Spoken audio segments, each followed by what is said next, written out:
चलिए अब मैं आपको बाइबल की एक नई और अलग प्रेरणादायक कहानी देता हूं।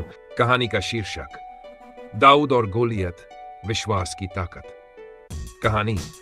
इसराइल और पलिश्ती की सेनाएं युद्ध के लिए आमने सामने खड़ी थीं। पलिश्तियों की ओर से एक विशालकाय योद्धा गोलियत हर दिन आकर इसराइल की सेना को चुनौती देता था। उसका कद लगभग 9 फीट लंबा था और वह भारी कवच और बड़ा भाला लेकर आता था। गोलियत चिल्ला चिल्ला कर कहता, अगर तुम में कोई मर्द है तो मेरे खिलाफ लड़े। अगर वह मुझे हरा दे तो हम तुम्हारे गुलाम बनेंगे।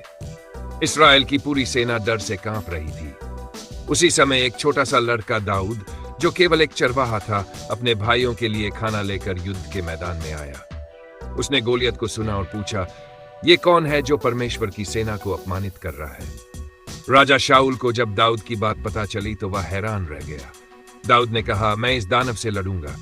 सभी ने उसे मना किया, लेकिन दाऊद का विश्वास अडिग था। दाऊद ने कोई कवच नहीं पहना, केवल अपनी गुलेल और 5 चिकने पत्थर लेकर युद्ध के लिए गया। गोलियत ने दाऊद को देखा और हंसने लगा। तू मुझसे लड़ने आया है जैसे मैं कोई कुत्ता हूं। दाऊद बोला, तू तलवार और भाले से आता है, पर मैं यहोवा के नाम पर आता हूं, जो इसराइल की सेना का परमेश्वर है। फिर दाऊद ने अपनी गुलेल से एक पत्थर मारा और वह सीधे गोलियत के माथे पर लगा। गोलियत धरती पर गिर पड़ा, मरा हुआ, न तलवार से न भाले से, पर विश्वास और साहस से। शिक्षा।